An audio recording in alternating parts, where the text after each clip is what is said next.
Greetings, Earthlings. And Jesus Christ. Greetings, Earthlings. And welcome back to another episode of Controllers and Couches. I'm one part of the synopsis, full metal, feathered, two-legged chicken thingy. And I'm Steph. The same one. And you are currently listening to the dolce tones of sound. Hi guys, how are you doing today? Probably like they're suffering from the last episode because I think my voice just, just trailed on and on and on and on and on and on, yeah. and on and on. Just like Dale and Jimmy, in the back paddock. Oh, Jesus. With a shovel and a cow. So... What's been cracking since the last episode? Yeah, that we recorded 24 hours ago. Yeah. I want to talk about this weather because it's shit. It's shizen. Yesterday you said it was 30 degrees. Yeah, it was literally 30 degrees. It was sunshine, lollipops and rainbows. I did a few loads of washing and they all dried within 90 minutes. Yeah. A full, completely packed clothesline. Didn't even need to rotate clothes. And today it's 15, not that I'm complaining, I prefer cooler weather, but it's 15 degrees and very windy. Is it going to rain? I don't know. But I don't understand the disparity between 30 degrees one day and half that temperature the next. It's just how the rolls, happen. But we're supposed to get this weather in September, not October. I think everything, even like the weather, was in quarantine. I honestly don't blame it. Or what happens if all this time they've been cloud seeding and shit? I'm actually glad we're recording slightly earlier than we normally would because apparently there's going to be a massive thunderstorm at 6 p.m. So batten down the hatches. Lucky bin night already happened earlier in the week because the bins would go bye-bye. Yeah. But also, too, talking about going bye-bye, you watched me try and C4 a vehicle last night. You saw me throw the C4, detonate the C4, and nothing happened until they'd gone past. Then it exploded. You want to know something more frustrating? I had to do this ribbon for season 6 where you have to only do 3 executions. And for 3 hours, every time I went to execute somebody, a teammate, aka Michael, would kill the enemy before I could complete or lock onto the execution. Yep. Oh, yeah. And I was not a very happy camper. And then it also made me realise so it took me pretty much forever to get to Juggernaut. I finally, I do drop zone and I get a Juggernaut, like straight away, first go.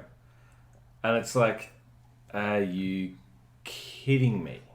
Because now, but I guarantee you, as you said, there's going to be the challenge at somewhere further down where there's... Let me have a look. To get the Juggernaut and I, won't get a chance to do it again. It was frustrating, to say, to no end. I'll have a look at what they are. Because Cloud Tracker, I think, has the updated list. It's probably like calling 10 Juggernauts or something. No jugs. Oh, great. How many vehicle kills, though? 40 vehicle crashes, kill 15 vehicles. Which isn't too bad if you go into multi, I guess, and you just do like the VTOLs and stuff. Yeah. But yeah, so that is that. Yeah, do you want to do quiz first? Yeah, let's do the quiz. Because heaven forbid I forget to do the quiz. Yep, we've got to do the quiz. Today's selected quiz is the colour of your aura. We're really running low on Halloween content. Is it orange? Is determined by how you carve this pumpkin. Well, allegedly there is this technology. I don't necessarily believe it. But it's a form of photography where it lets you see, like it captures the colour of your aura. Interesting. Personally, I reckon yours is a blue one. Like a bluey green, like a sea foam. Yeah. I definitely think mine is red. Interesting.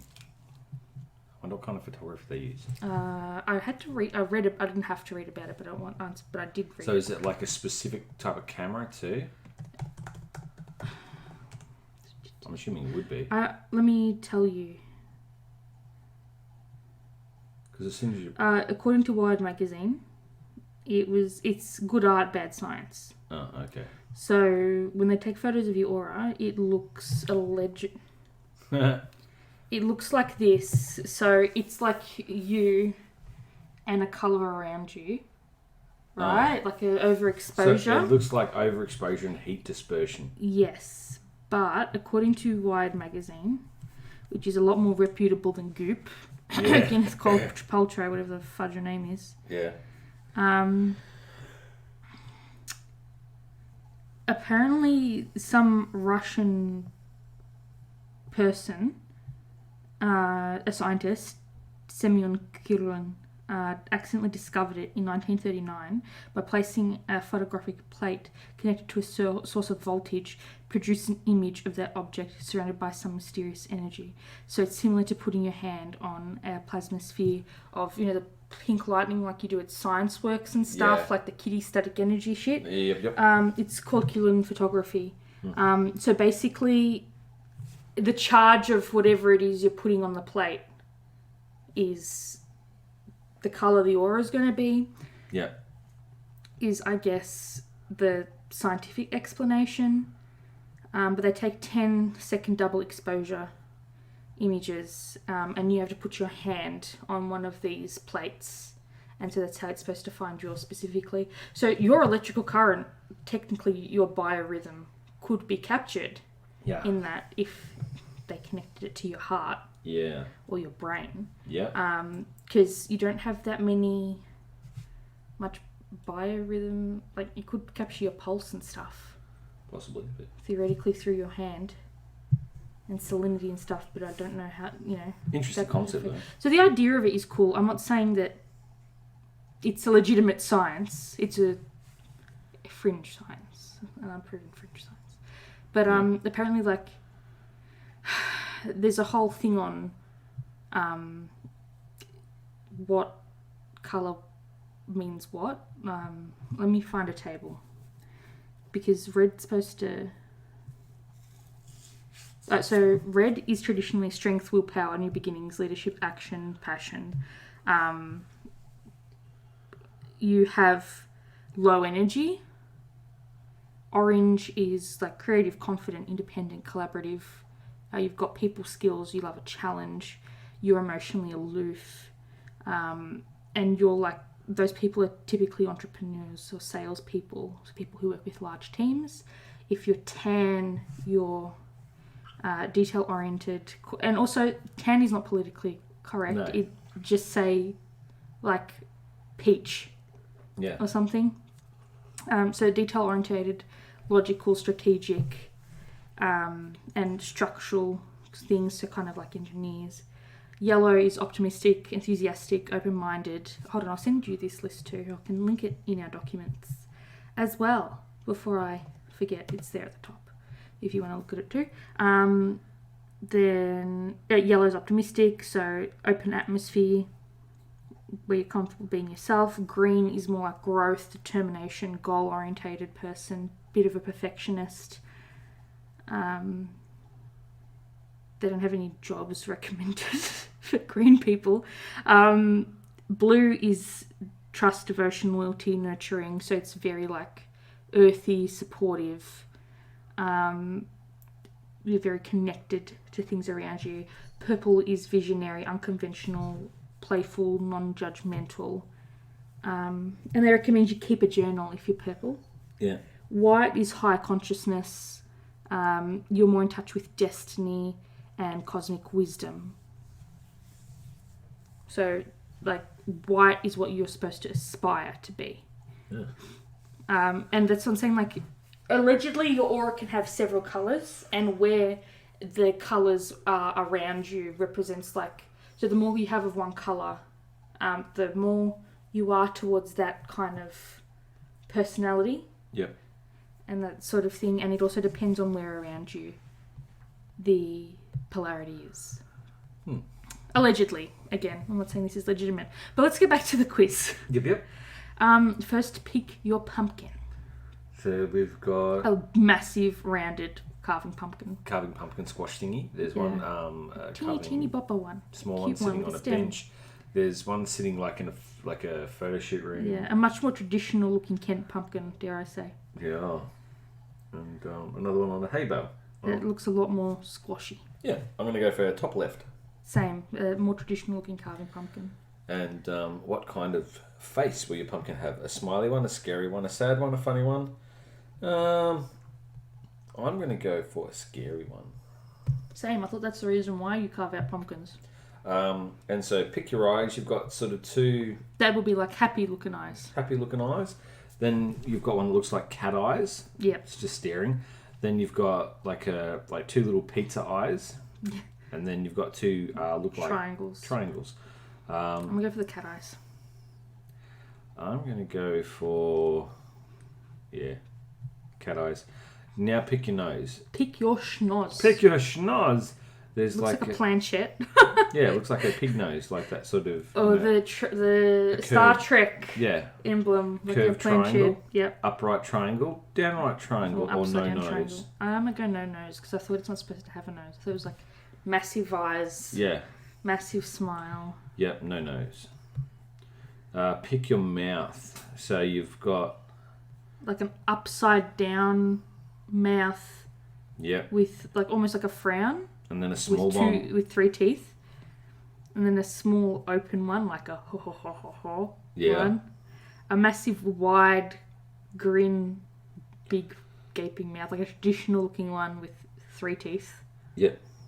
And then lots of teeth. Yeah. One.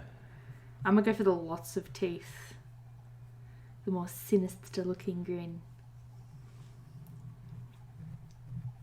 See, because at this point I'm going the same, so... It's alright. Go with what you want. Yeah. And then finally pick a place to display it. So you got the porch, you got the window, you got the garden, and then you got the backyard.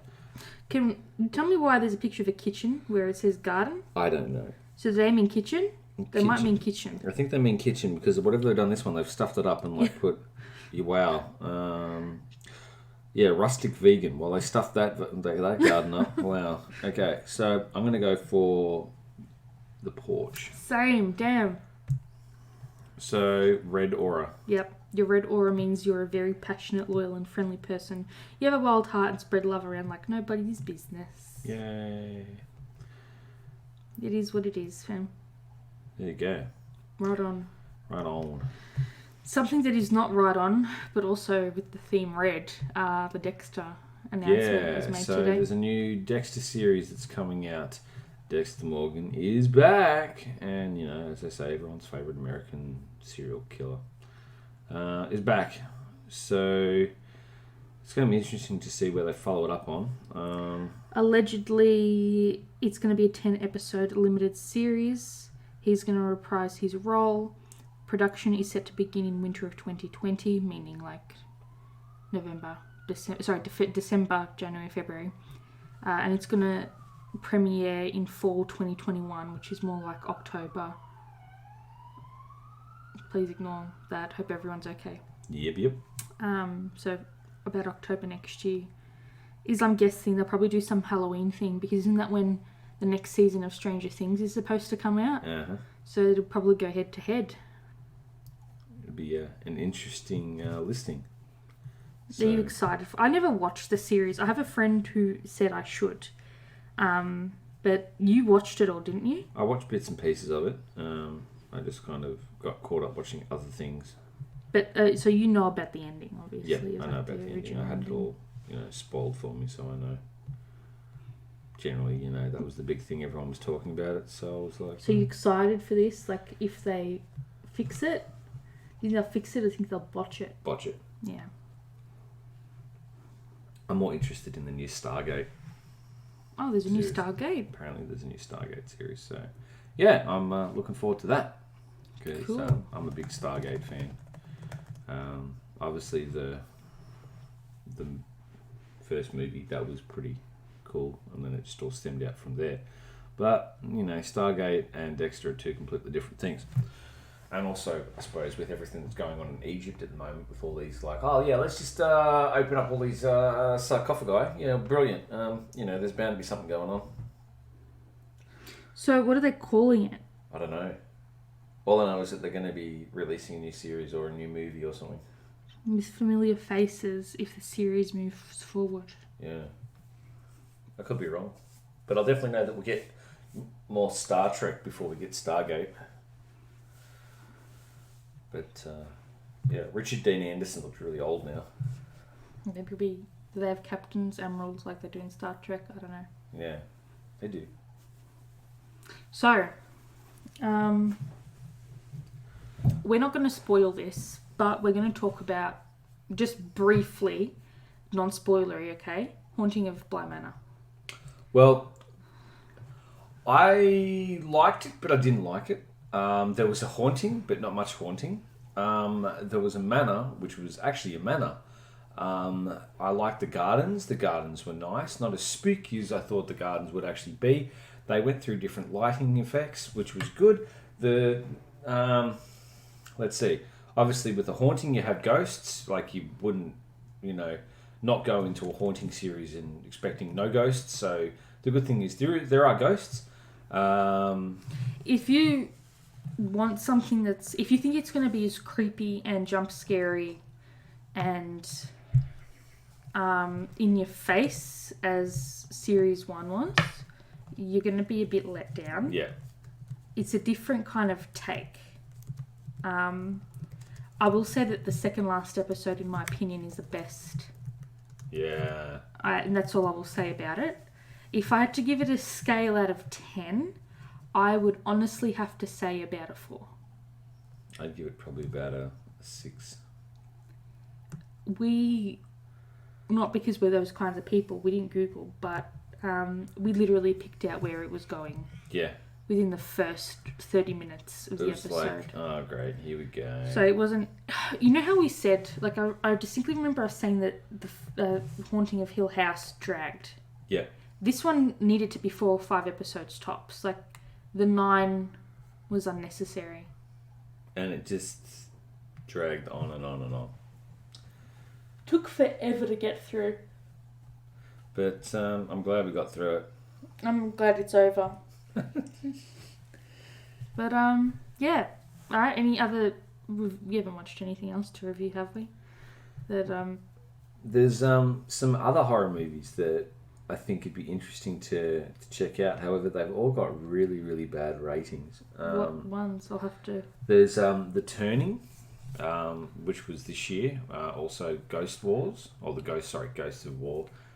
We watched Dr. Sleep. I like Dr. Sleep, as we discussed. And we also watched Fantasy Island, which was... Not bad. Not bad. I reckon Invisible Man was the best horror movie we've watched this year. Yeah, that was a good one. And also we watched The Grudge too. The one that came out, not the Netflix one. Yeah. Yeah. But, it'd be interesting to see what else comes out because, yeah, I just want like a really, really, Halloween, get it together. But I reckon one day they are going to bring out a movie that is just off the chain. Saw, allegedly. Not so much Saw. Like, Saw is just... I've never watched a Saw movie, and I plan to keep it that way. Like gore and lots of it. It's not really there's no supernatural. It's just horror. That's I get that not every horror movie or show has to have supernatural themes. Yeah. Right? I get at some point you just want the madman like Michael Myers to come in to... Yeah. Oh my god, we completely forgot about it. Slash Street Boys. Yeah. Slash Street's back, all right. No, they did... That's not the parody they did this year. What are you talking about? No. The one they did, I'll Kill You That Way. That one's my favourite. Not last year's, the one before that. Yeah. Die by My Knife. Yeah. They did... So, yeah, I'd go that one because they did As Long As You're Bloody last year. So I'm going to go 2018, 2020, then 2019, I think, in terms of... I sing I'll Kill You That Way more than I sing I Want It That Way, to be honest. I played every few weeks. Also, interesting fact though, the movie...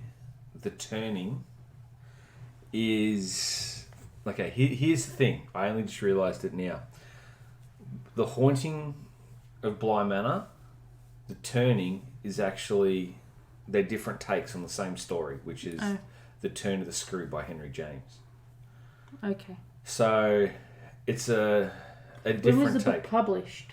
Turn... 1898. Screw. It's like 1898. Fair enough. But, the series is I think, a little bit better than this one. Okay. Yeah. I'm happy to watch the movie if we can find it in terms of... But seeing, what sort of happens in this one is obviously going to be different, but less, scary, I guess. But, there's a few other ones, like, obviously... The rain prediction just went up from what I said before to 83. Woo! So humidity's going through the roof. It's going to be at just before 6 p.m, they're saying now. About 5, so... We better get on with it. Yep, getting on with it. Yesterday, how we were talking... it was yesterday for us, but it was the last episode for you guys. How I was talking about Christmas sales and how I bet you we're probably not... that we're probably spending more money shopping online than people would have been spending in stores anyway. Yeah. Remember how I was talking about that? I did some digging and I found some... stuff about it actually, and coincidentally someone from Chadstone, which is Victoria's premier shopping centre, someone leaked the COVID-19 Christmas shopping plan. Oh boy. Right? So Neil Mitchell, who's one of Victoria's big, not only the country, but in Victoria, he's one of the biggest. He was sent it. They normally do a 34-hour trade period up until pretty much 11:59 Christmas Eve or whatever it is. They're not doing that this year, and he actually put up the whole. I think it was 4 or 5 pages, like a PDF. No, 9 pages. I'm sorry. And so what it is the Chadstone Shopping Centre, the owners, have put together this 9-page document that's going out to every single retail store within the shopping centre, right? So the Myer, the David Jones, the Typo, the Rebel Sport, everyone, right? The Dusk, the Bath and Body Works, everyone is getting this 9-page document. So it's like the cover saying, your guide to reopening, COVID-19 retailer handbook, Chadstone, the fashion capital. And then the contents page is centre update, safety highlights, social distancing, queue management, trading hours, parcel concierge, free online training, operational considerations, COVID-19 protocols, and obviously key contacts. So pretty much they're saying that the Chadstone team is committed to supporting stores through recovery. They're saying that it's the centre's responsibility for physical and digital signage about social distancing. They're putting in floor decals and social distancing reference points. If you're being antisocial, disrespectful, or if you're breaching social distancing, they're going to have people there to kick you out. Yep. They are going to put, how they normally play music and stuff in shopping centres, they're going to have updated audio messages and audio recordings about safety and awareness. They're going to have increased amount of security officers and police that not only would patrol like they would have done last year and every year before that, but double as many to reinforce social distancing. They're going to keep an eye on customer density, queuing guidelines. There's going to be manned sanitation stations. Obviously, with more people, you have to have more sanitisation and that kind of thing, so they're going to increase all of that. They're going to provide hand sanitizer at all entrances, which is nothing new because I believe that was made mandatory months ago. Obviously, they're going to keep the face mask and covering entry requirements, they're saying, and best practice and support for their retailers. But now it's the retailer responsibility to reconfigure their store to enable social distancing where possible. they have to provide their own signage within the store itself, which makes sense. Each store is in charge of how many customers are in that store at any given time. It's like controlling numbers. They want the stores themselves individually to have their own procedures for like touching and trying on items. Like when I worked in Miller's, it was a nut house. Yeah. You'd have literally on Christmas Eve and also like a week or two before, like a few days before Mother's Day, you would have up to 20 women waiting in a line to change, right? And they're all wearing, because you only have like one or two of every size. At most 3 for like size 14, 16 and 18. Yeah. And so you're swapping the same 3 garments around until someone takes it out of circulation, so they're buying it, right? Yeah. So how are they going to manage that? Are they just going to spray it with sanitizer, like Well, air and then spray? you're going to have to worry about, is it going to damage the fabric? Yeah. Window signage, floor decals within the store is part of their, the store itself. And again, cleaning the store, hand sanitizer within the store. Everyone has to have contactless payment. Yeah. Use of a virtual queuing platform. And then they put out this social distancing queue management. So what they're saying is there are areas within, like the common areas of the mall. So you'd say like it runs parallel to David Jones and Maya. Yeah. People are allowed to queue there. There's going to be a virtual queue around some part of it, like that connects them to the big shopping, like the supermarkets. And then there are going to be areas that are going to make sure that no people are queuing whatsoever. And so this is a massive, like we went once to Chadstone 5 years ago, I think. Yep. And we were there for an hour and we made it through a 10th of the ground floor. Yeah, it was a joke. So it's a crazy... We didn't buy anything. We were just there to have a look because we were like, oh my God, why do people need to come here for that amount of time? So yeah, they have released their October and November. So they look to be from the 27th of November onwards. They're going to largely be from 8 a.m. to midnight, like the last week of October. Last week of November.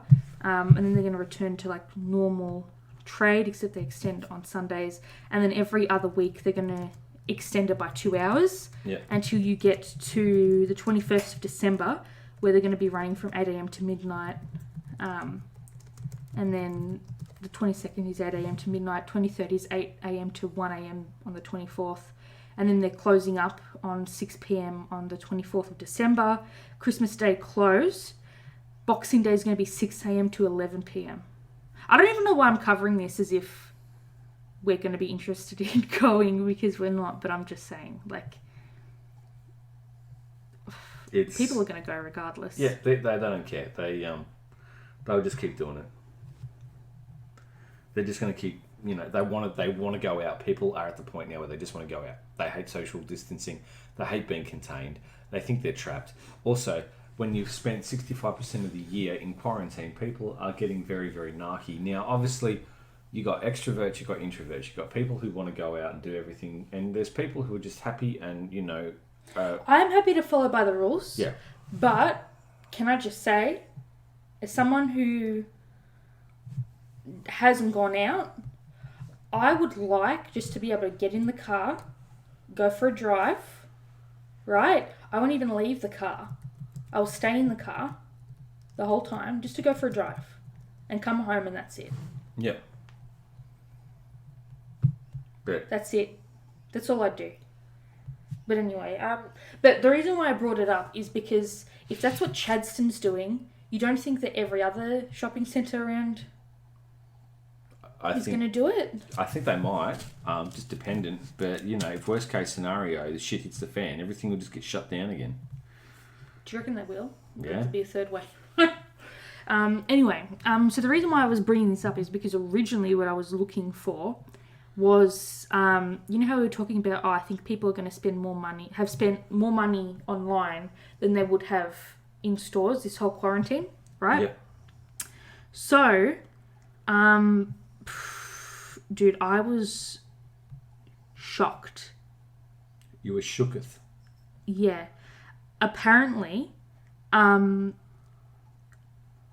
stores have been experiencing, well, like stores that are online from, this whole COVID thing, right? Yeah. Even though they're in a retail setting, like physical store, they have been experiencing Christmas-like volumes for the last 8 months, but they're still expecting to have a massive period. Jeez. Like they would have if it was a physical store. They're expecting Black Friday and Cyber Monday to boost, and that's really going to kick off like the Christmas sales. I think that's what a lot of people are going to be hanging around for. Yeah. So it's going to be insane. Australia Post came out and said, look, this is going to be our busiest season ever. We encourage you to start planning ahead, especially if you're going to be shopping online. And they're saying that within the next 2-3 weeks, there's going to be an uptake of 90%. So, you know how we're already higher than our normal online shopping? Yep. It's going to go up another 90%. Great. It's going to be bad. Yeah. And so then you're going to ask me, all right, so what are we... Hold on.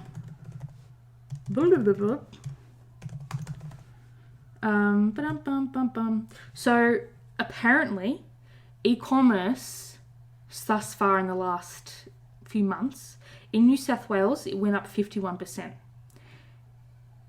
In Victoria, it went up 173%. Gee. Right? So they're expecting it to go up another 90% on top of the 173. That's massive. Like, that is ridiculously massive. So exactly like I said to you, Yeah. they're not losing money from this. No, they're not. If anything, they're making more money. Making more. And here's the thing. Anyone who's been unable to adapt their business model has been forced to close up shop. Everyone else has picked up the extra traffic. So by everyone else not being and online. they've ended up actually profiting from it. Yeah. Because you think about it, if the market is there, they're the only ones in the market. Everything is, benefiting. You've got no one else to take your competition. customers. Yeah. This has permanently changed how Australia, people especially Victoria, Yeah. now shops. Exactly. So yeah, that to me that was absolutely shocking. Like I thought at most it would have doubled. You know what I mean? Like at Christmas time it would double. I didn't realise it had nearly doubled now before Christmas came along. Yeah. So when is Black Friday? It's normally November, isn't it? Black Friday, Cyber Monday. 27th of November. So they've got like a month and a week to get it together, I guess. Potentially, but... And the thing is everyone will have to continue shopping online because the stores still have Easter stuff in them. So all the stuff that people want isn't it might be in the state, but it's in warehouses. It's not actually in the store. And they're not going to pay the staff to strip stores and put stuff in. No, for Christmas it's all specific. just there. So, they're going to just have sales on it because they need to clear the stock. Otherwise, they've just lost all that stock. Yep. So they need to still make money on it. Oh boy. Oh boy. So yeah. Yeah. Sorry, I was really interested in it after we spoke about it last episode. So I was like, ooh, I'm going to get some facts. Oh yeah, all them facts. All right, are we ready for the main topic? Yeah, let's punch it. All right, I'm just going to have a of water. A sipple of water. A sipple. Okie dokes. And now time for the main event. Yes. All right, so heads or tails, which side of the field do you want? You starting? First half or second half? You go first, half. We haven't... Okay. So, today we're going to be talking about the Dyybuk Box. The Dyybuk Box. There is a lot to unpack here, but also not a lot at the same time. Do we talk about the movie now or later? Later. Do we talk about the whole unboxing trend now or later? Later. Okay. So I have to kind of give you the ABCs again, and I'm sorry that I have to do that. But a Dyybuk, first of all, in Jewish mythology, a Dyybuk, if you translate it from Hebrew, it means like adhere or cling. So you can already see where this is going. Yeah. It's a malicious, possessing spirit believed to be the dislocated soul of a dead person. The fact that they used dislocated in that definition scares me. I would have preferred disconnected. Yeah. As opposed to dislocated. Yeah, poor choice of words. But the fact that they use the word dislocated gives a different context to that word for me, and for some reason that scares me more. Yeah. So supposedly, this possessing spirit leaves the host body once it's accomplished its goal, sometimes after being helped. Ooh. So it needs to be assisted. Yes. So the Dyybuk Box is a haunted wine cabinet. It's one of the... A lot of people say it's one of the top 10 most haunted items in history. And then people say it is the most. Right? But I thought that was Robert the Doll and Annabelle. Yeah. So I don't know. So I'm going to go with saying that it's one of the top 10 most haunted items in history. I'm not saying that I believe in that stuff. I'm just saying it's been given a title that I don't have control over, and I'm just telling you what that title is while I'm talking about this story. Got it? Okay. So the dimensions of the box itself, to me, I pictured something small. Boy, was I wrong. Can I get a tape measure to show you? I have one here, handy dandy. Yep. All right. So I'm going to give it the American numbers first because that's how it was read to me. That's how I read it first. And then I'll give it the centimeters for everyone else. How's that? So it's 12.5 inches by 7.5 inches by 16.25 inches. So we're talking about something that is this. Yeah. Right, so that's tall. That's tall. That's almost half my height. Yeah. 2/3 of my height. Yeah. And I'm not a short lady. Right? Sorry, because if I don't do this, I can't visualise. By this. Sorry, that's that way. Yeah. So that's deep. Right? Depth. And then this is the scary one. This. That's how wide it is. Yeah. So It ain't tiny. It ain't tiny. That's more like a closet. Yes. So when it says wine cabinet, it is half the size of a kitchen wall unit. Yeah. That's literally. Yeah, it's huge. It's taller than our kitchen wall unit. Right? Yeah. That's how I. So you think that's you just read the numbers on a page and you think, oh yeah, that's fair enough, and then you actually measure it and you go, that's actually a fair size. That is a very fair size. Right? So I kind of, when I was researching this and I did what I just showed you, it's a fair amount. Yeah. Anyway. It's pretty damn big. So all of this story is testimony from the original owners and people who were in between the original owners to Zak Bagans, who currently owns the box. If you don't know who Zak Bagans is, we've spoken about him a lot. We have a few bones to pick, but we appreciate his business. Yeah. Yes, we do. We're fans. He, as you know, has his haunted museum, and he actually purchased it. And we actually watched the quarantine edition on the Dyybuk Box, didn't we? Yes, we did. Again, I'm not saying it's legitimate science. I'm not saying that his evidence is in fact evidence. I'm just telling you what research we've done. So, have you heard of Web Archive before? Yes. So do you want to give the listeners a brief rundown on what Web Archive is without Googling? Yeah. See, Yeah, he says as he types. Okay. I gotta... So basically, Web Archive is like a wave back machine. So if you have, for example, in our case, we're going to be talking about an old eBay listing, right? That listing is no longer on eBay itself, but someone's used a Wayback Machine to look at eBay that day, that point in time, and has that listing, right? You can do a lot of things for like YouTube, news articles and stuff. So even if the original one is gone, it's on a Wayback Machine. Yeah. Right. So I apologise because what I'm about to tell you, we're going to... Oh, damn, it took away all my dot points. Don't you hate that? Bullshit.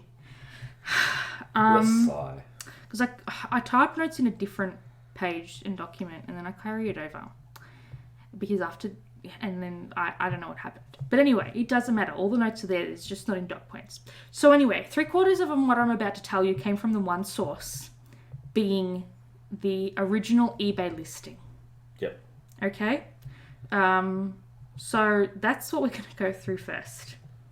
So sit down, buckle up, keep your arms, your limbs and appendages inside the vehicle at all times. The winning bidder won for $280. There were 51 bids. The starting bid was $1. Right, and now this is where it's going to start getting worse. So here's a picture of the box. Can you describe it to me and the listeners? So this... Why isn't it loading? Okay, so it literally looks like a bedside table, except it's a mini cupboard. Yeah, so... Is it not working for you? This is computing. Okay, so think of it this way. It's like a wine cabinet. Say, this one is... It's like oaky, like mahogany-ish. It's got... Looks like a goldish brass handle. Drawer at the bottom. On the bottom. But it just looks... Like an antique. Like an antique. Or something from the 70s or 80s that's been beat around a lot. Yeah. Right? So, I'm going to have a drink of water because we're about to get shit-faced. Yeah. Okay. Well, all of the events that I'm about to set forth in this listing are accurate and may be verified by the winning bidder with the copies of hospital records and sworn affidavits that I'm including as part of the sale of the cabinet. Now, I'm sorry, but if I read that when I was making an eBay purchase, I would say, no thank you. Yeah. At the point at which you have to give me a hospital record for my item? No. No. Yes, you're going to say something. What were you going to say? All I'm saying is, you look at it and kind of go, oh well, there's a cabinet here. No one will want this. It looks pretty dilapidated. It's only probably going to be worth $20-$30. How do I spin this to get, a few hundred to generate interest? Okay. Gotcha. I'm not saying you're wrong, but I can't verify you're right at the same time. You know what I mean? Yeah. But I hear what you're saying. The winning bidder will also be able to contact most of the persons mentioned herein for the purposes of verification, corroboration, and to gain insight into the full scope of whatever it is. And this is where I don't like the direction they took from it, but I have to talk about it. During September of 2001, I attended an estate sale in Portland, Oregon. The items liquidated at this sale were from the estate of a woman who has passed away at the age of 103. I want you to remember that because right at the end we're going to talk about the estate sale extended universe. Yeah. Can you remind me when I get to that point? Yep. A granddaughter of the woman told me that her grandmother had been born in Poland, where she grew up, married, raised a family, and lived until she was sent to a Nazi concentration camp during World War II. So again, that part may be true. If it's not, it is a very, very dog move. Yeah. Disrespectful. Yeah. To tie in a story like that for your own financial gain. Yeah. If it's incorrect. If he's, in fact, doing what you think, where it's just trying to make some bucks on a piece of furniture. She was the only member of her family who survived the camp. Her parents, brothers, a sister, husband, 2 sons and a daughter were all killed. She survived the camp by escaping with some other prisoners, somehow making her way to Spain, where she lived until the end of the war. I was told that she acquired the small wine cabinet listed here in Spain, and it was one of only 3 items that she brought with her when she immigrated to the United States. The other 2 items were a steamer trunk and a sewing box. So a steamer trunk is like a suitcase, except it would be one that typically a lady would pack when she was traveling. And how would a lady pack when she was travel when she'd go on a train? Yeah. And so it had to fit, in the train carriage. So that's why it's called a steamer trunk. Yeah. I purchased the wine cabinet along with the sewing box and some other furniture at the estate sale. After the sale, I was approached by the woman's granddaughter who said, "I see you got the Dyybuk Box." She was referring to the wine cabinet. I asked her what a Dyybuk Box was, and she told me that when she was growing up, her grandmother always kept the wine cabinet in her sewing room. It was always shut and set in a place that was out of reach. The grandmother always called it the Dyybuk Box. When the girl asked her grandmother what was inside, the grandmother spit 3 times through her fingers and said, "A Dyybuk and Casilum." The grandmother went on to tell the girl that the wine cabinet was never, ever to be opened. Convenient. The granddaughter told me that her grandmother had asked that the Dyybuk Box be buried with her. However, as such a request was contrary to the rules of an Orthodox Jewish burial, the grandmother's request had not been honoured. Ooh. I asked the granddaughter what a Dyybuk was. She said she did not know. I asked if she would like to open it with me. She did not want to open it, as her grandmother had been very emphatic and serious when she instructed her not to do so, and, regardless of the reason, she wanted to honour her grandmother's request. I finally ended up offering to let her keep what seemed to be a sentimental keepsake. A family heirloom is, I guess, what he's trying to insinuate. Yeah. At that point, she was very insistent and said, No, you bought it. I explained that I didn't want my money back and that it would make me feel better to do what I thought was an act of kindness. She then became somewhat upset. Looking back now, the way she became upset was just plain odd. She raised her voice to me and said, "You bought it, you made a deal." Oh, geez. So to me, that makes me think that she's trying to get rid of the thing. Yeah, she just wants it gone. So she wants a monetary value, so the story goes with it. I don't think she wanted the story. I think maybe she only told him what it was when he started asking questions. Yeah, so obviously, but there's a history. It'll make you think, oh yeah, so it's something real. I can get the resale value. Yeah, I get it. But even if it's real, I don't want to discount it being real. But what I'm saying is, she's trying to get rid of the thing. If in fact this woman did exist, this did occur, she wanted to get rid of it, which is understandable. When I tried to speak, she yelled, "We don't want it." She began to cry, asked me to leave, and she quickly walked away. I wrote the whole episode off to the stress and grief she must have been experiencing. I took my purchases and politely left. At the time when I bought the cabinet, I owned a small furniture refinishing business. I took the cabinet to my store and put it in my basement workshop where I intended to refinish it and give it as a gift to my mother. Right. And to me that makes sense. Like that, out of the whole of the story I've read so far, to me is the most plausible out of all of it. Yeah. Because you're at an estate sale and you run a furniture business. Yes. Right? So you want resale. I don't know if he was worried about it. I don't know if he believed so much about what... Like, at that point, he didn't know what a Dyybuk was. Right? But it makes sense why he'd be at an estate sale, because allegedly you can get items for very cheap, like cheaper than you would at a furniture store. Absolutely, and it's all about resell. That's for him, all it yes. is. Yeah. Yeah, he wants to make a profit. So anyway, I didn't think anything more about it. I opened my shop for the day and went to run some errands, leaving the young woman who did sales for me in charge. After about half an hour, I got a call on my cell phone from my salesperson. She was absolutely hysterical and screaming that someone was in my workshop, breaking glass and swearing. Furthermore, the intruder had locked the iron security gates and the emergency exit, and she couldn't get out. I told her to call the police, and my cell phone battery went dead. I hit speeds of 100 miles per hour getting back to the shop. When I arrived, I found the gates locked. I went inside and found my employee on the floor in the corner of my office, sobbing hysterically. I ran to the basement and went downstairs. At the bottom of the stairs, I was hit by an overpowering, unmistakable odour of cat urine.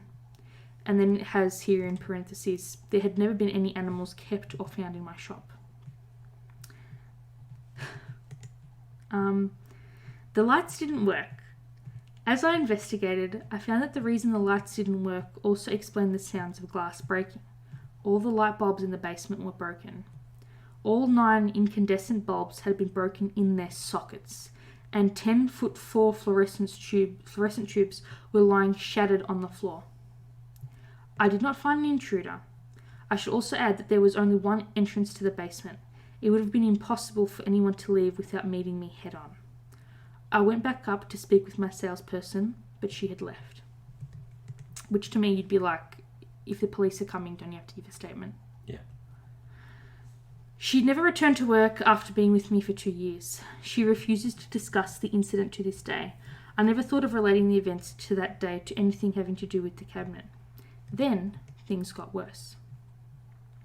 As I already indicated, I had decided to give the cabinet to my mother as a birthday gift about 2 weeks after I made the purchase. I decided to start refinishing it. I was surprised to find that the cabinet has a unique little mechanism. When you open one of the doors, the mechanism causes the opposite door and the little drawer below to open at the same time. It is very well made. Inside the cabinet, I found the following items. 1 1928 US wheat penny, 1 1925 US wheat penny, one small lock of blonde hair bound with string, one small lock of black-brown hair bound with string, one small granite statue engraved and gilded with Hebrew letters that I've since been told spells out the word shalom, which translated to English means peace, one dried rosebud, one golden wine cup, and one very strange black cast iron candlestick holder with octopus legs. As you do. I saved all of the items in the box, intending to return them to the estate.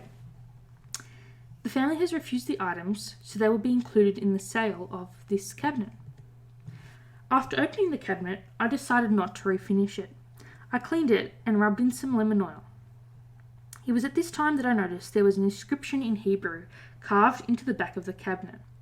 I have no idea what it says or if it's significant. I have included a picture of that inscription below.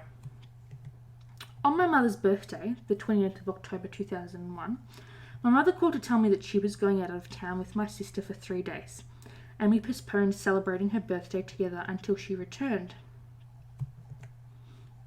And then, as you do,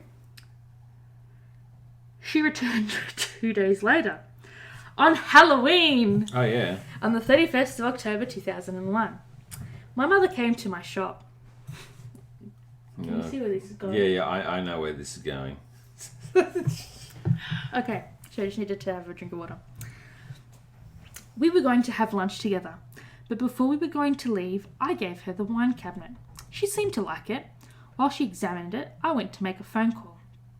I hadn't been out of sight for more than 5 minutes when one of my employees came running into my office saying that something was wrong with my mum.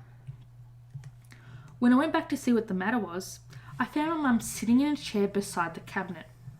Her face had no expression, but tears were streaming down her cheeks. No matter how much I tried to get her to respond, she would not. She could not. It turns out that my mother had suffered a stroke. She was taken to the hospital by ambulance. She ended up suffering partial paralysis and losing her ability to speak and form words. And from memory, I'm pretty sure that's Broca's area.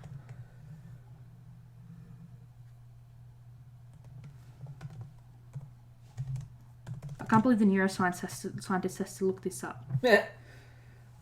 So No, it's not Broca's area. It's the other one.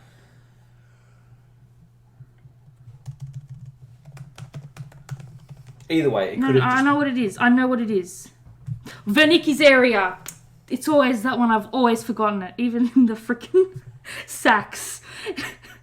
Anyway, so she had a stroke, and it would have been on that side of the body, that region, right? Yep. Allegedly, that's what he wants us to think. She since regained the ability to speak.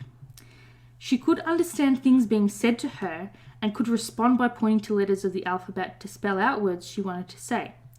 When I asked her the following day how she was doing, she teared up and spelled out the words N-O-G-I-F-T. No gift.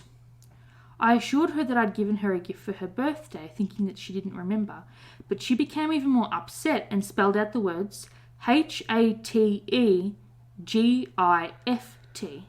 Hate gift. I laughed and told her not to worry. I told her I was sorry that she didn't like the cabinet and that I would give her anything she wanted if she promised to get well soon. Yep. Still, I didn't associate anything that had happened with the cabinet itself or anything paranormal. Frankly, I don't even think I've even used the term paranormal until this last month. I'll try to make this short now. Jesus Christ. I gave the cabinet to my sister. Could you imagine? Wow, oh no, my mum's just had a stroke from this box. Woo, let's pass it around the family. Yeah. But Could you imagine if the mother went to this daughter's house and saw the one cabinet there and had just imagine if the mother had a stroke, but she wasn't having a stroke. It was the fact that she'd been possessed, and then she's in freezer mode, or her soul had been taken out by the box, and she was trying to communicate from the box, but because it was limited words. This is the most extreme form of gift giving re-gifting that I think I've ever heard of. Oh, fucking crazy gift giving, if you ask me. Re-gifting, I think. Oh my god. So then the sister has this box, right? And she complained that she couldn't get the doors to stay closed and they kept coming open. There are no springs in the door mechanism, and I've never found that the doors came open. I gave it to my brother and his wife. Wow. Who kept it for 3 days and then gave it back. My brother said it smelled like jasmine flowers, while his wife insisted that it put out an odour of cat urine. Ammonia? Yes, in the store, right? Yeah. However, his brother smells jasmine flowers. Oh. That's what I said, right? So It's... so far it only seems to like his brother. Yeah. Right? Or maybe the soul inhabiting the box is a female spirit. Okay, yeah, that could be plausible. All right, so he hasn't re-gifted it to enough people. He's done his mother, his sister, his brother and sister-in-law, right? The next door neighbour? No. The male. And after his brother and sister-in-law have kept it for 3 whole days, they gave it back. So he says, you know who I haven't given it to yet? My girlfriend. Well, better give it to her. She asked me to sell it for her after only 2 days. I sold it the same day to a nice middle-aged couple. 3 days later, when I opened the shop for the day, I found the cabinet sitting at the front doors with a note that read, "This has a bad darkness." Oh, God. I had no idea what that meant. Anyway, I ended up taking it home. Then, things got even worse. Jesus Christ. Since the day I brought it home, I began having a strange, reoccurring nightmare. Every time I have the horrible dream, it goes something like this. I find myself walking with a friend, usually someone I know well and trust at some point in the dream. I find myself looking into the eyes of the person that I am with. It is then that I realise there is something evil looking back at me. At that point in my dream, the person I am with changes into what can only be described as the most gruesome, demonic-looking hag that I have ever seen. This hag proceeds then to beat the living tar out of me. I've awakened numerous times to find bruises and marks on myself where I've been hit by the old woman during the previous night. Still, I never related the nightmares to the cabinet, nor did I think that I ever would have. I'm sorry, but you've re-gifted it to 1, 2, 3, 4. 4 people before you decided to take it home, and at no point do you kind of go, it's the... Okay. Yeah. Okay. About a month ago, however, my sister and brother and his wife came over to my house and spent the night. The following morning during breakfast, my sister complained that she had a horrible nightmare. She said that she recalled having had it a couple of times before and went on to describe my nightmare exactly to the last detail. My brother and his wife froze as they listened and then chimed in that they had seen the exact same dreams during the night as well. The hair was standing up on the back of my neck and still is. As we talked, it became clear that the common denominator was that each of us had the nightmare during the times that the box was in our respective homes. But you just said to me everyone had the nightmare in your house. So which one is it? Yeah. You know what I mean? First he's saying they were all in my house and had the nightmare. And then he's saying everyone had the nightmare in their house. In their own houses. I called my girlfriend and asked if she could recall having nightmares recently. She described the same nightmare, same hag, everything. When I asked her if she remembered the date when she had the nightmare, she said she did not. Then I asked if it happened to be the night before she gave me the cabinet back to sell for her. She said, yeah, how did you know that? Now then, since my family discussion, it seems like all hell is breaking loose. For a week afterwards, I started seeing what I can only describe as shadow things in my peripheral vision. In fact, numerous visitors to my house have claimed that they have seen these shadow things. I put the cabinet in an outside storage unit and was awakened when the smoke alarm in this unit went off in the middle of the night. Now I want you to remember this storage unit and the smoke alarm. Yep. Because it comes pertinent to the story later. When I went to see what was burning, I opened the door and didn't see any smoke. However, I did get hit with the smell of cat urine. When I went back inside, the smell was there in my house. I do not own a cat and I never have. I went back outside and grabbed the cabinet. I brought it back inside. I wouldn't do that. Yeah. I brought it back inside and decided to research it on the internet. While I was surfing the net, I fell asleep and once again had the same freaking nightmare. I woke up around 4:30 a.m. when it felt and smelled like someone was breathing on my neck, to find that my house now smelled like jasmine flowers. And just in time to see a huge shadow thing go loping down the hallway from me. Who are you going to call? Ghostbusters. Sorry. But COVID. Big loping thing, like she's like, oh, it's me, Daryl. What, do they have like a giant fucking Irish wolfhound or something? No. Called Skittles. I would destroy this thing in a second, except I really don't have any understanding of what I may or may not be dealing with. Oh, and sorry. see, here's the... Okay. Your house is a demonic possession. Oh, excuse me while I throw my slippers at it.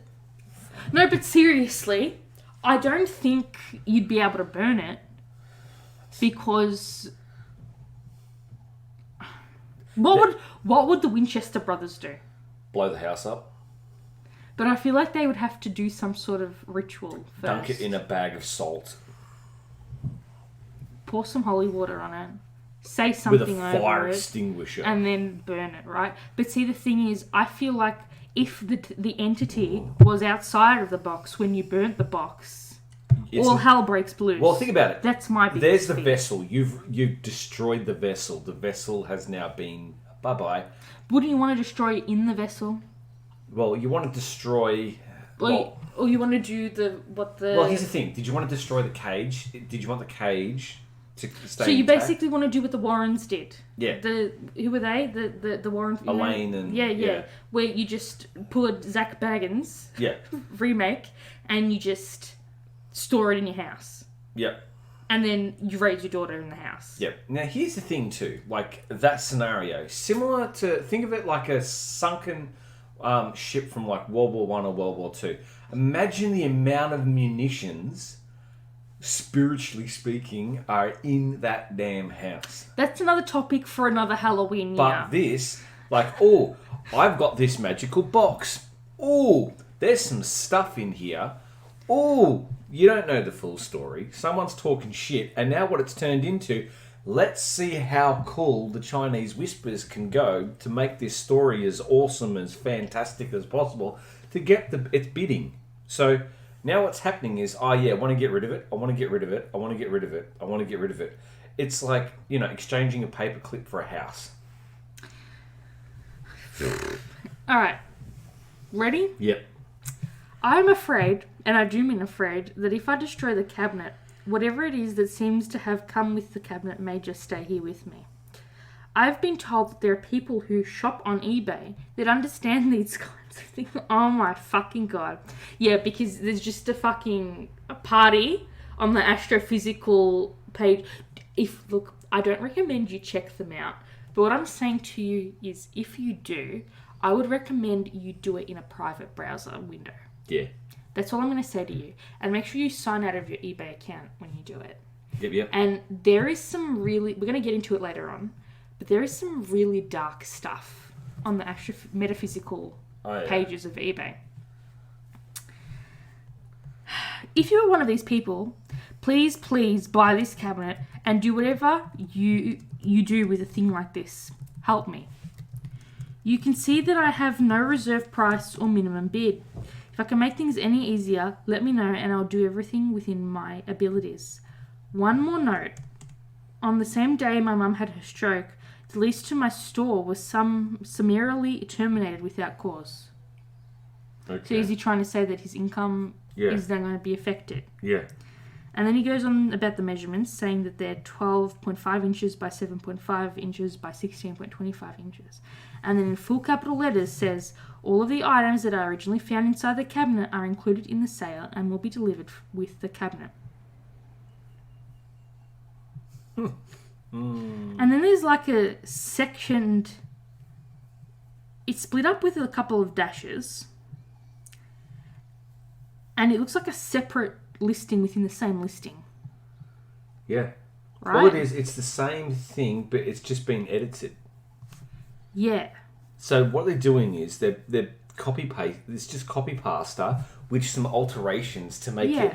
Oh, this is some nice pasta. I can add these spices. Yes. This so is now tailored. This one's a lot shorter, and I'm going to go through this one now. Right? It's part of the same listing, but it doesn't sound like it's part of the first listing. Yeah.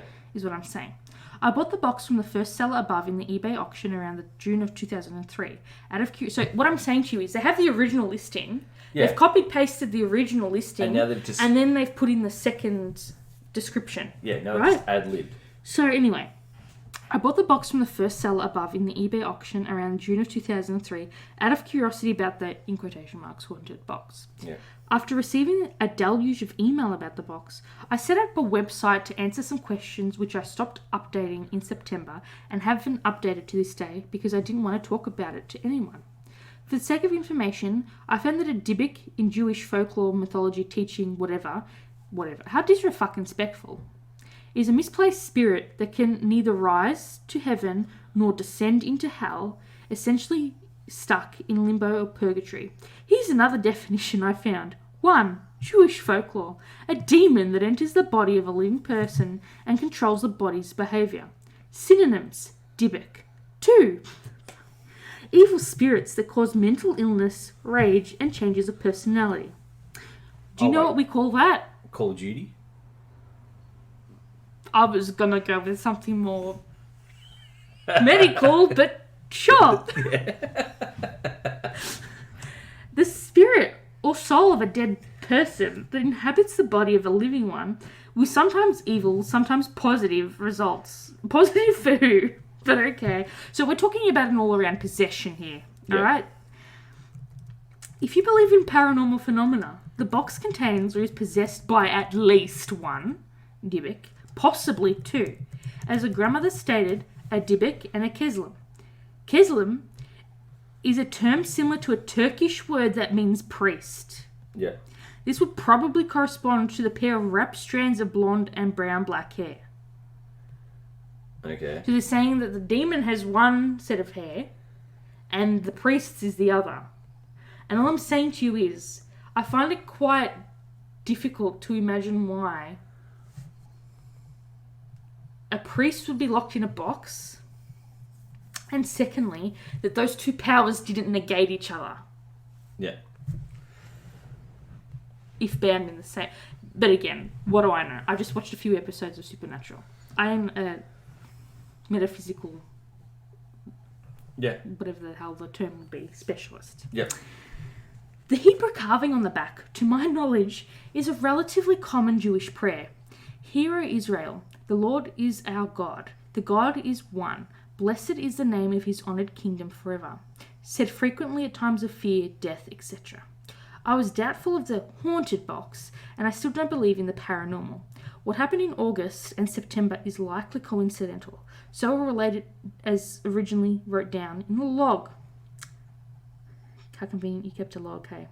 On Sunday the 31st of August 2003, over the last week some interesting and possibly coincidental items of note have come up. Firstly, I share a house with 6 other people. We've been taking turns sleeping with the box in each of our rooms.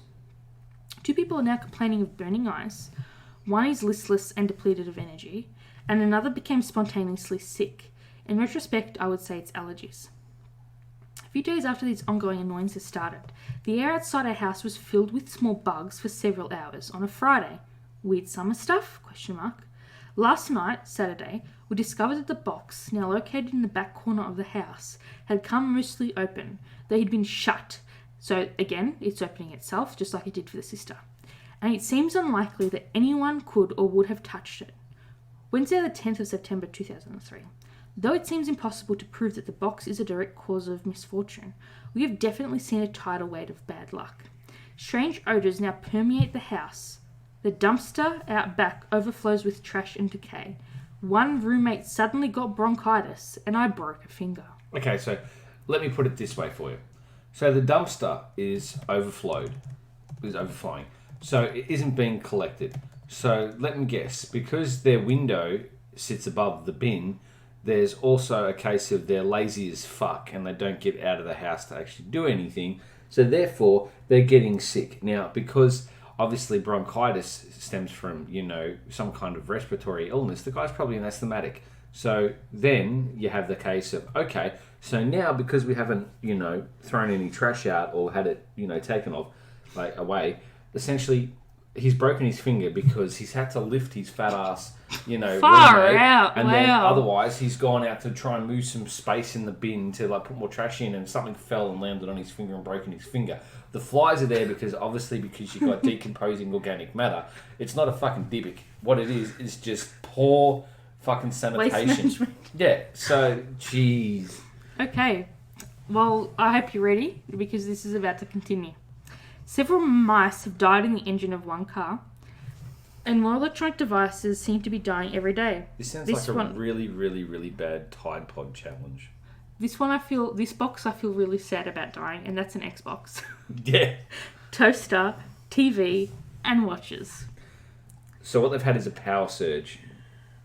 Or, coincidentally, a lot of their batteries have died at the same time. Maybe this particular Dyybuk in the box was actually an EMP, which was triggered by opening the box. Well, that's what they say, that a lot of phenomena needs to drain energy, right? Yeah. And that's the whole idea behind the depleted batteries, because that's where they draw their energy from until they get stronger. So what is this, like a biochem lecture? No, that would be physics. Because that drains. It's not that kind of lecture. So this is where the person says, I don't really want to talk about anything between September and January. but even though we've already listed this 3,000 word passage. So I'll just say that I'm selling the box for now for a couple of reasons. 1. Around October 6th, I started feeling bad with trouble sleeping. This problem has persisted through today. Everyone in lockdown. I added that about us, as in, that's how we're living in lockdown. 2, I live alone now, and as of late, I have noticed replacing a lot of burnt out light bulbs and getting many unusual car repairs. Transmission fluid was burned out of the reservoir.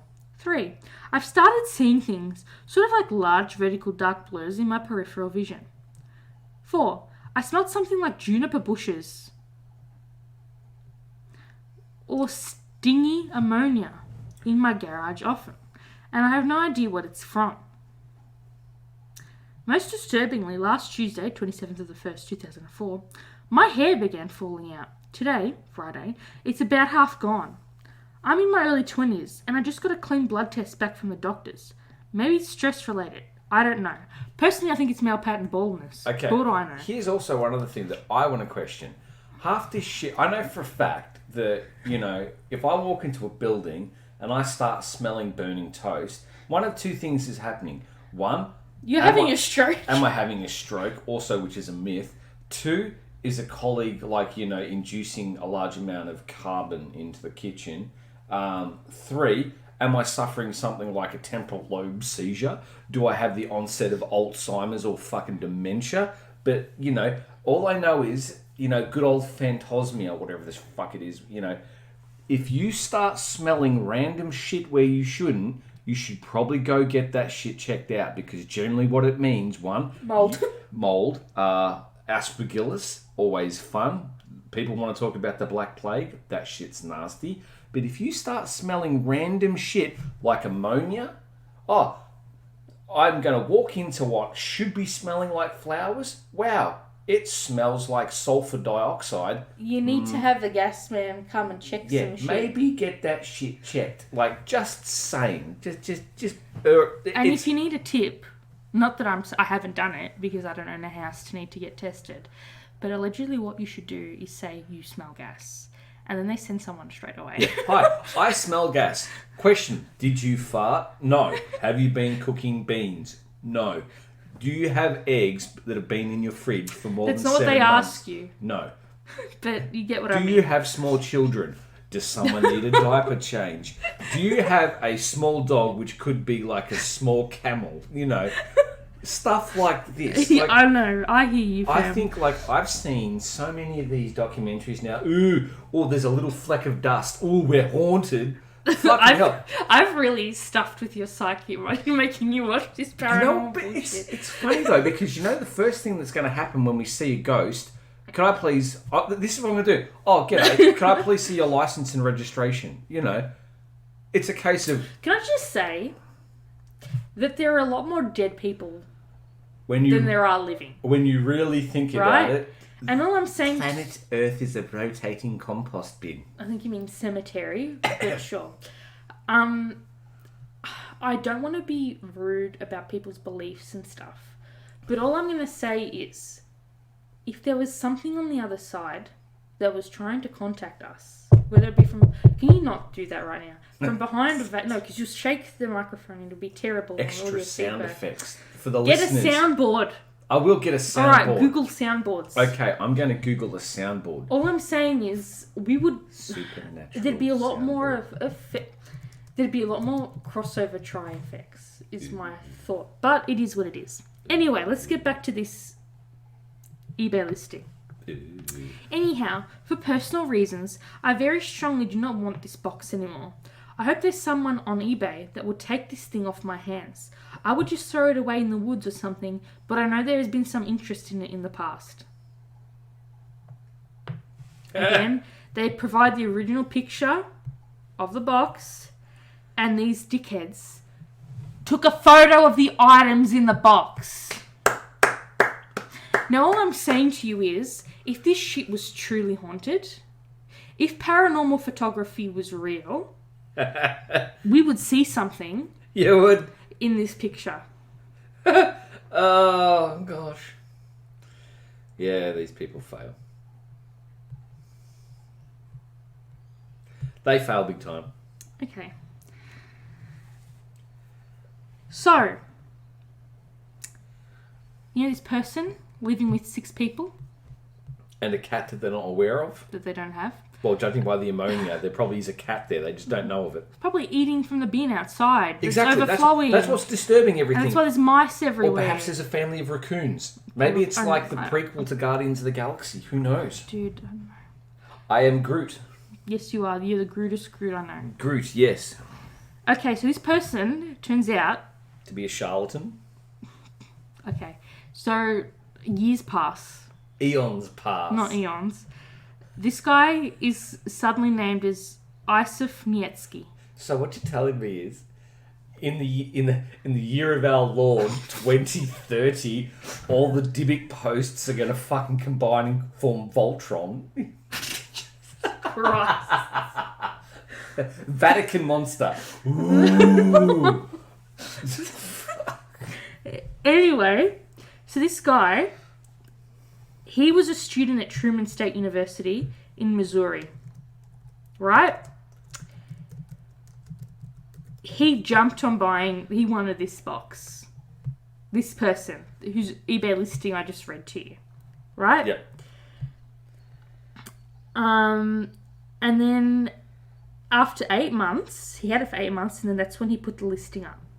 And then he sold this wine box to Jason Haxton, who is at the same university as him, and who heard about this box because one of his students was friends with this guy.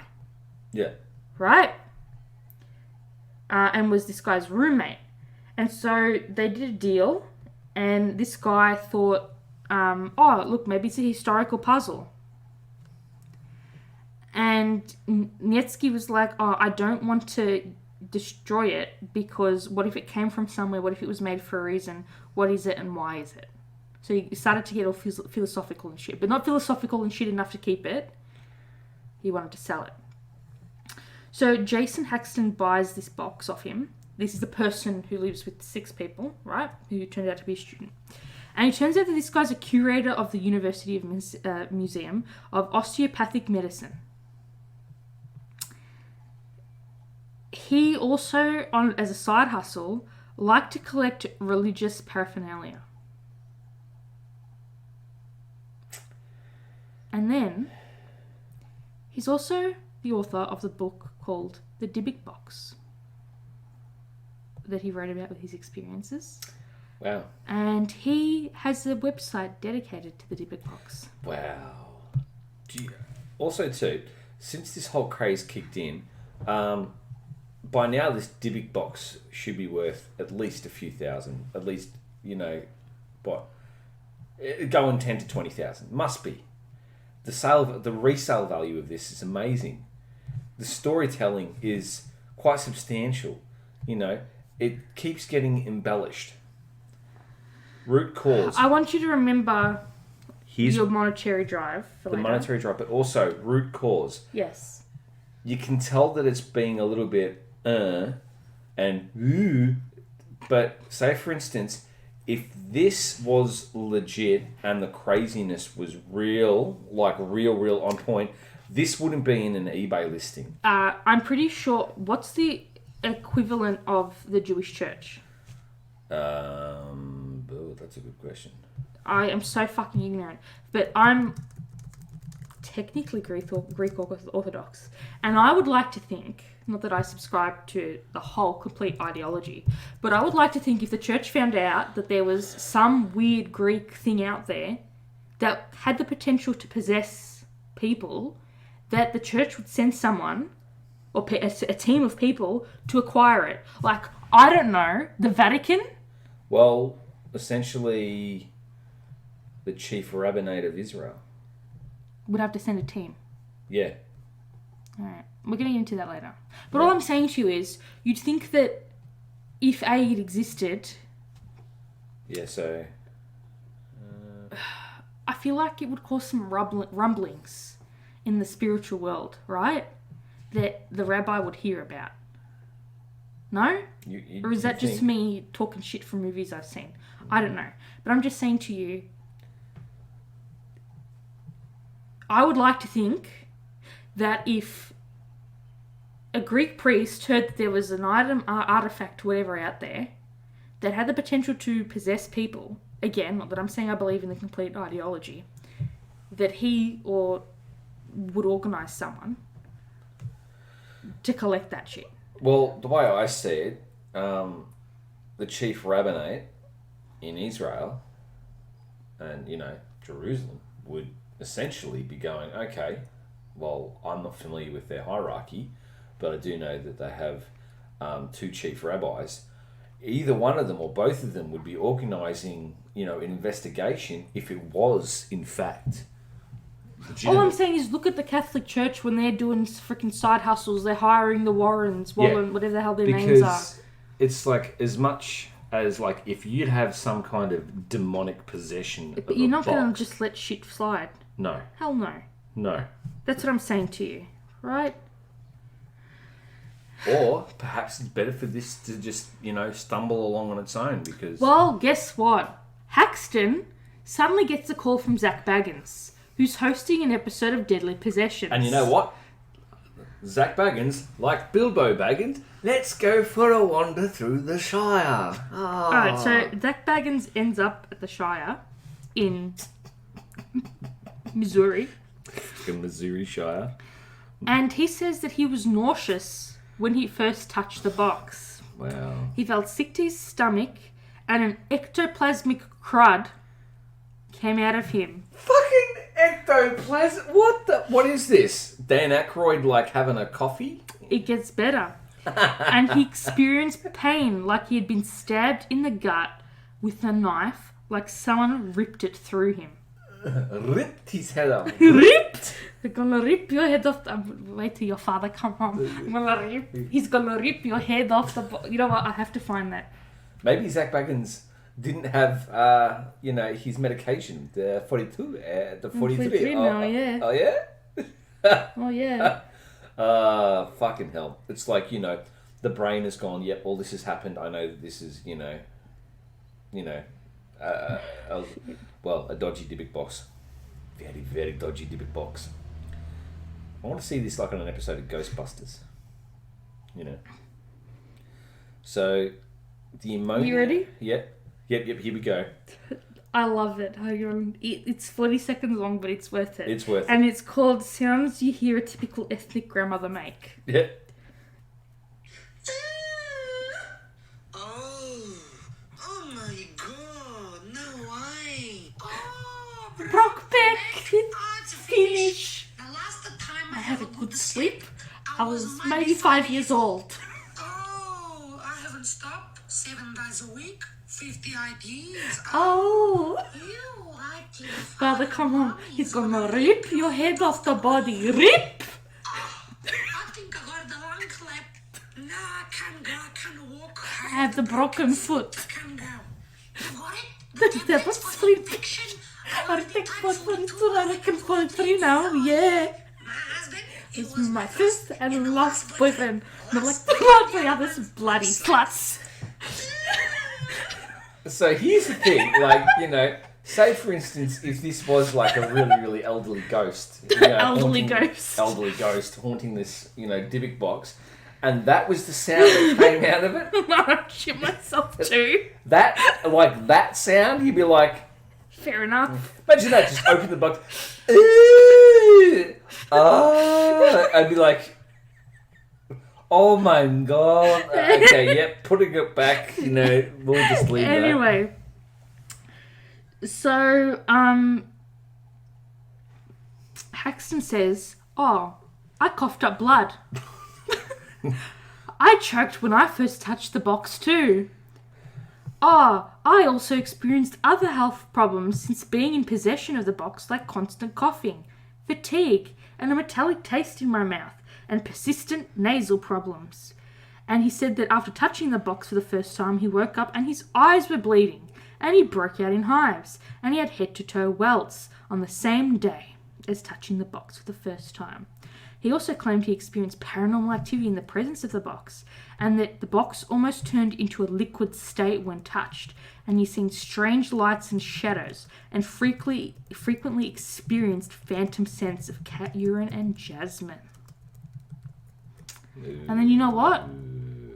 Haxton decides to leave the box in a storage unit outside his home too. How convenient. Yeah, I know, right? Also, you know the original owner of the box? His name was Kevin Mannis. Do you want to know how he spells his surname? Mannis. Oh, God. That was very scary for me. Yeah. Because my surname is very close to that. But anyway, that's a different... So, just like the first owner, who bought it from the estate sale and left it in a storage unit, this guy decides to conveniently do the same thing. There we go. And then he keeps it in this storage unit outside his house for a while. And then he begins to wonder if something could be wrong with the story that he heard from the previous owners of the box and its origins and its history. This is a quote that he said in the episode. He noticed several small details that could prove the history of it to be false. However, he needed to close these loopholes before he could write the book he was planning. For example, there were similarities between Mannis's mother and Havela. Both ladies were Jewish and died at the age of 103. In his desire to investigate, he called Kevin Mannis, who was the original owner, to ask him more questions about how he came across the box. So, the story is now starting to get more interesting. Someone's writing a book.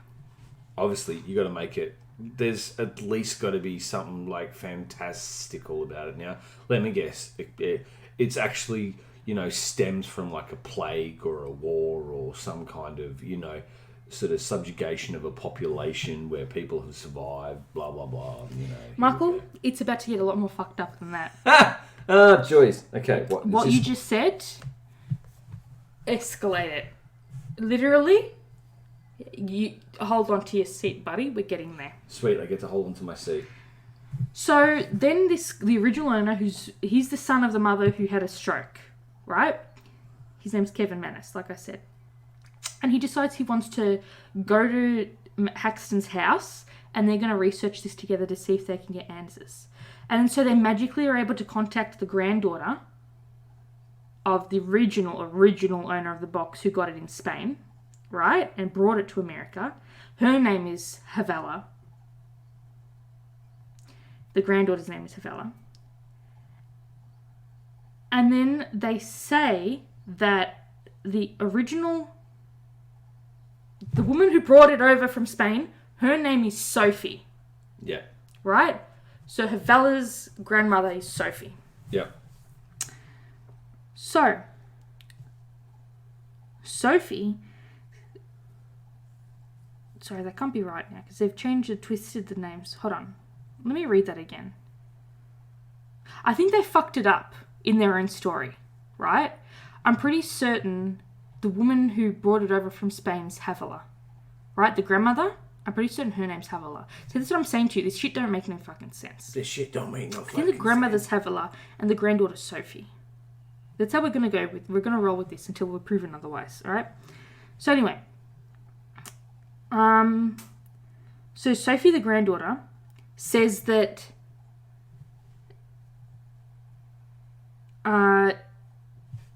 Havela and her cousin were one day bored in Poland. And so what they decided to do was have a seance. Oh, here we go. Some people say it's a Ouija board. Some people say it was just a seance. I call it supernatural Uber. So anyway, they somehow either conjured or attracted this Dyybuk spirit. It's like playing Jenga, but in reverse. Well, at least these girls were smart enough to realise that they needed to trap this spirit in something. So they trapped it inside this wine box. Right? Now I need to ask you a question.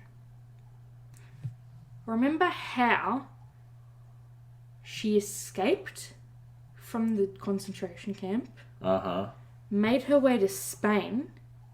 She was a sole survivor of her family, bought the wine box in Spain, and then came to America. How could she, with her cousin, who's not supposed to exist, conjure or do some sort of ritual that attracts this Dyybuk spirit? Yeah. How? It don't make no fucking sense. Right. No dots connection. Exactly. No dots connecting. So then, the granddaughter gets very upset, starts apologising to the guy she sold it for, Kevin, at the estate sale. And he was like, why are you so upset? And she's like, oh, because my grandmother believed that the spirit that she and her cousin summoned were the cause of the Second World War.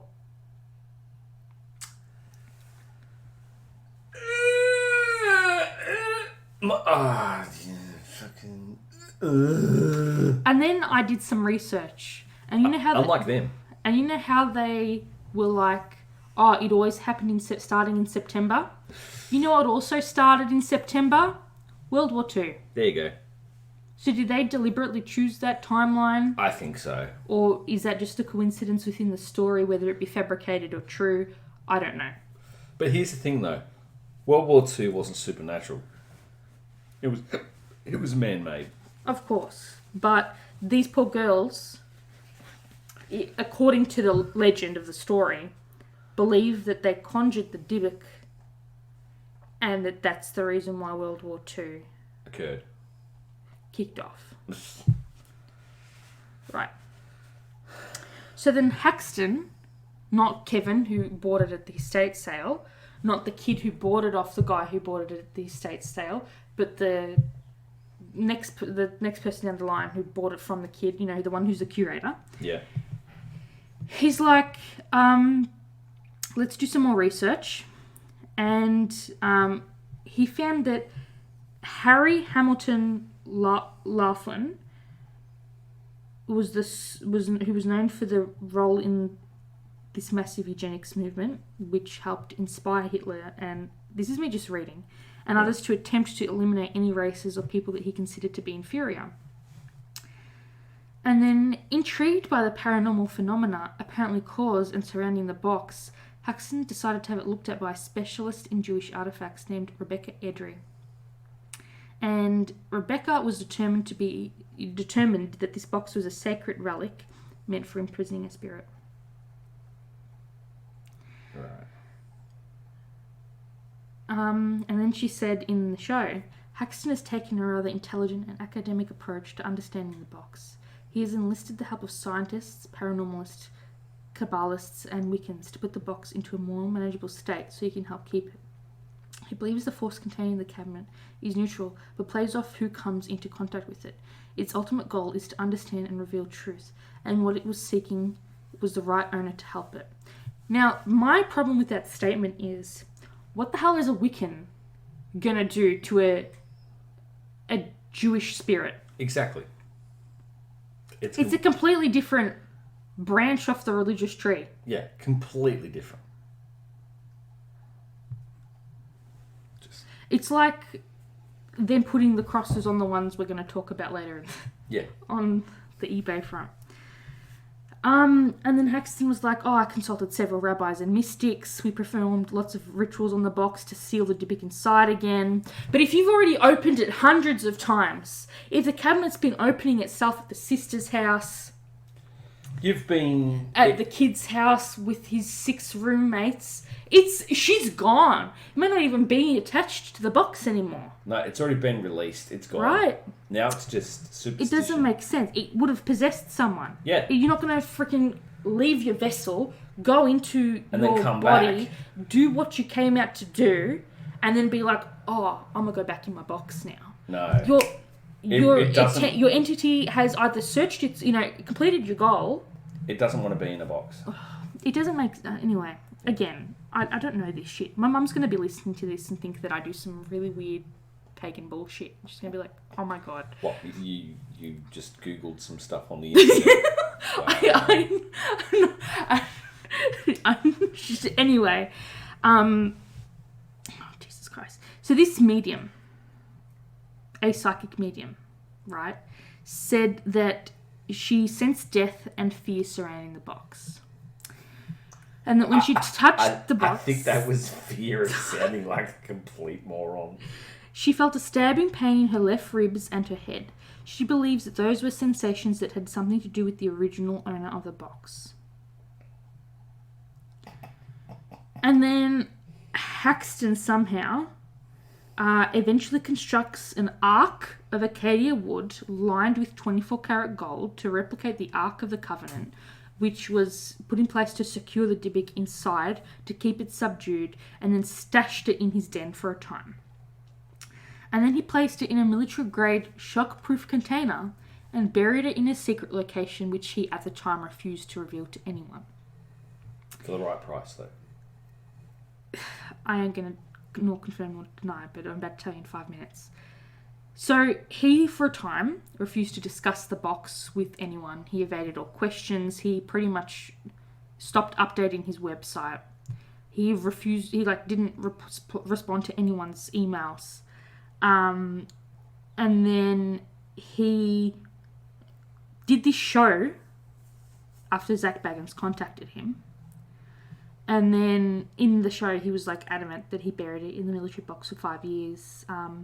It was somewhere. So he didn't specify where specifically, but his secret location was somewhere on his 25-acre land property, right? And then so he allegedly digs this box out in its military grade shockproof container, takes it from Missouri all the way to where's Zak's museum, Vegas. Yeah. That to me, knowing my geography of America, that's easily 2/3 of the country. Yeah. Why didn't you just fly in a plane? Because it probably would have fucking brought the plane down, dude. It's a big plane. You know how much it's going to cost? Too much. So you can't put that in your bloody luggage. That's carry on. You can't carry on that.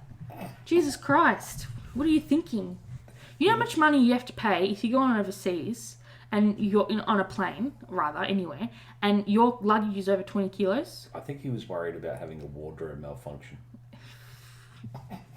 If it was wardrobe, we'd have less of a problem. Judging by that box, he was drawing straws. So anyway, transports it from Missouri to Vegas, where Zak Bagans' haunted museum is. And then he's like, Zak, I feel quite apprehensive bringing the box into the museum because I normally avoid disturbing the box at all. He says after he's had allegedly all these people touch the box. Oh, look.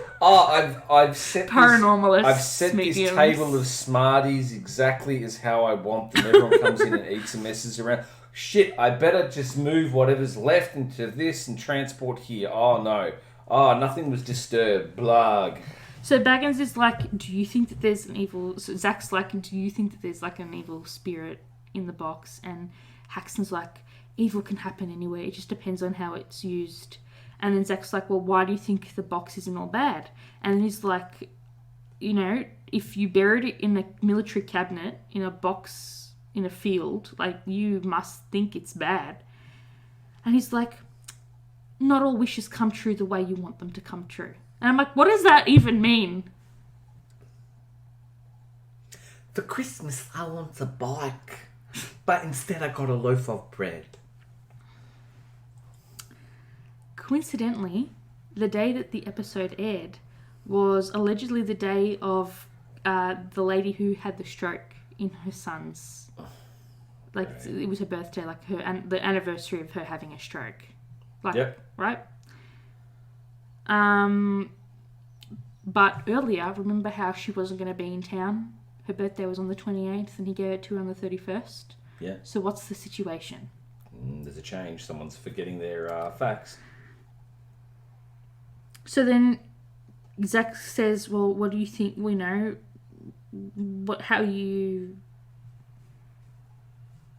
you think someone's died around it? And Haxton's like, oh, look, I don't know. Apparently, there was a man dead outside sitting in a chair over the Dyybuk Box. And I'm like, what are you talking about? Like, what dead man? Wow.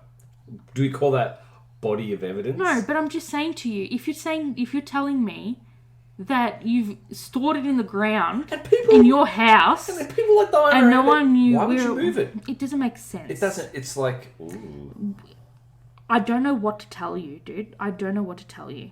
And then anyway, so they continue filming the episode, and then they ask Kevin Manus, the guy who bought it again at the estate sale from the granddaughter, and they're like, hey, do you want to come into this room alone with the Dyybuk Box?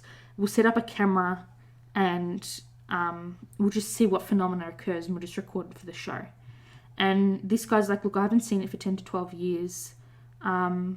Sure, why not? So he walks into the basement of Zak's museum and he opens the cabinet, and then at the same time, lights in a separate room allegedly flickered. And then he shuts the doors again, and then he starts wandering around the room. He faces the wall at the back of the room, and then the camera records a bang, and Kevin starts to pace, and he looks restless. And then he begins speaking in a monologue or rhyme, and then this is supposed to make us think that he's been possessed by the Dyybuk, and the Dyybuk is saying these words. Light from the hallway crept into my room along with a shadow man too, I assume. Never before had I seen such a form that could change as a canvas flame licks in a storm. Light as a monkey crept in on his knees, and he perched on the edge of my bed, if you please. I could hear in the darkness till you fall asleep, then I come to your dreams with a promise to keep. From the night time till morning I'll torment your soul. I tried to tremble, I covered my head, and took flight. He hid deep in my closet, peered out with delight. I'd just about fallen asleep when it started. It began when I felt something under the bed coming, as a stench from the shadow man's breath filled the air, and the silence was broken 1 inch from my ear, as the shadow man whispered, my boy, I'm right here. And then so Kevin starts muttering, laughing, making weird noises, and starts speaking in tongues. And then Zak and his team rush in there, and they're like, oh my god, we don't know what we're saying, we're going to try and snap you out of it. And then they ask if Kevin's okay, and he's like, yeah, I'm fine, I was just by the furnace in the basement, and I just saw a little bit of activity happening. And he said he saw, while he, in that room with the box, he's like, I saw wispy manifestations that happened to occur just out of the camera's view, coincidentally, conveniently. You know what I mean? Because you just have one camera, but whatever the hell. Yeah. And then Kevin's like, look, I don't think that this Dyybuk Box is something that you should play with. And apparently he was quite shaken up. And so Zak and his team allegedly came out then and said, look, we heard other voices in the basement when Kevin stopped talking. But Kevin said he didn't hear these voices himself. Apparently that's also on video footage. And then if you watch the episode, apparently after Kevin comes out of the basement, he and Haxton are also taken to visit a synagogue and to speak to a rabbi. And the rabbi says that Kevin suffered a coughing fit and needed to leave. Right.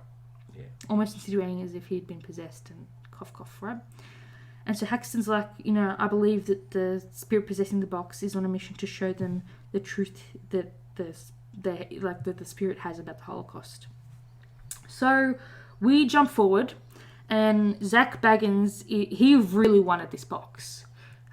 He wanted this box almost as much as he wanted to buy the Warrens. Yeah. Family museum. Yeah. But the son-in-law is like, never mind, dead body, allegedly. Yeah. So he bought it for an amount that was allegedly tens of thousands of dollars, according to TMZ. But again, no amount, like, unless you saw a money transfer, you ain't gonna know. It's all conjecture. And Zak says, look, I plan on showcasing it in my haunted museum, but I'm going to be displaying it closed and not open, which was in fact true up until quite recently. We're going to get onto that in a sec. And so apparently, say that I went to Zak's museum. If I wanted to be part of the tour that shows the Dyybuk Box, I have to be over 18 years old, check. And I have to sign a waiver. Right. I don't know what the waiver details. Yep. I'd have to go there to find out. Set up a Patreon. Send Steph on a plane. Yeah. Not gonna happen. But either way, there's pictures of Zak looking at this Dyybuk box lovingly behind. What does that look like? Glass? Perspex? We don't know.